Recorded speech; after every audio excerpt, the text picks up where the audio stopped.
मिथिला, जय मिथिला, जय मिथिला, जय मिथिला, जय मिथिला।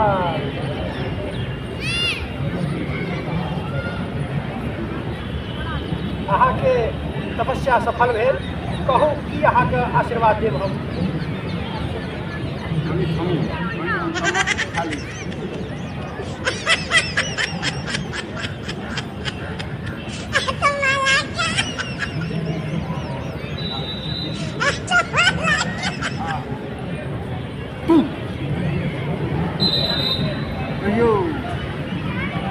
ब्रह्मदेव हमर तपस्या सफल आदेश अहाँ के तपस्या से हम खुश भेलहुँ, कोन वरदान चाहिए से समझ के कह।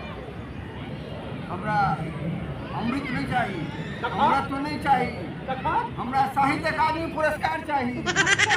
अयो एते लोग जे छै तपस्या रावणो के एहन एहन चीज वरदान मंगल के अहाँ साहित्य अकादमी के पुरस्कार के लिए अहाँ तपस्या कर रहल छी, एते कलुष छै कि बहुत कष्ट छै। अच्छा हमर कोई परिवार के लोग नहीं छै, हमर कोई मित्र नहीं छै। अच्छा साहित्य अकादमी के हमरा पुरस्कार भेटै। अहाँ जे छै केटल वाला नहीं जाइ छी हैं, जे ठाम से आइ काल्हि जे छै से हम पुरस्कार भेटला दैया ओहि ठीक कहानी छी।